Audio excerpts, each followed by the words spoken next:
22 જૂનના રોજ અંકલેશ્વરમાં ગ્રામ પંચાયત ચૂંટણી યોજાઈ હતી, જેનું આજે મત ગણતરી શરૂ કરવામાં આવી છે.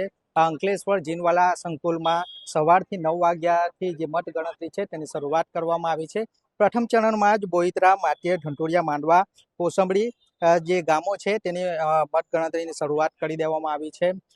સાથે જ પોલીસ બંદોબસ્ત જે છે તે રાખવામાં આવ્યો છે. કોઈ અનિચ્છનીય બનાવ ના બને એ માટે આ પોલીસ બંદોબસ્ત પણ ગોઠવી દેવામાં આવ્યો છે. કેટલાક ગામોના લોકો પણ અહીંયા આવ્યા છે. પોતાના જે સરપંચ જે છે તે સરપંચ ચૂંટાય તે માટે ઉત્સાહ સાથે લોકો જે છે તે અહીંયા આવ્યા છે અને લોકોનું ટોળું છે તે જોવા મળી રહ્યું છે. હાલ તો જે 12 સામાન્ય અને 4 પેટા ચૂંટણી છે તેની મત ગણતરી શરૂ કરી દેવામાં આવી છે. અંદર જે જીનવાલા સંકુલ છે જેમાં મત ગણતરીની શરૂઆત કરવામાં આવી છે. સાથે જ જે પોલીસ બંદોબસ્ત છે તે પણ રાખવામાં આવ્યો છે. અનિચ્છનીય બનાવ ન બને તે માટે ચુસ્ત પોલીસ બંદોબસ્ત સાથે મત ગણતરીની જે શરૂઆત છે તે કરવામાં આવી છે. સુનિલ પરમાર, કનેક્ટ ગુજરાત, અંકલેશ્વર.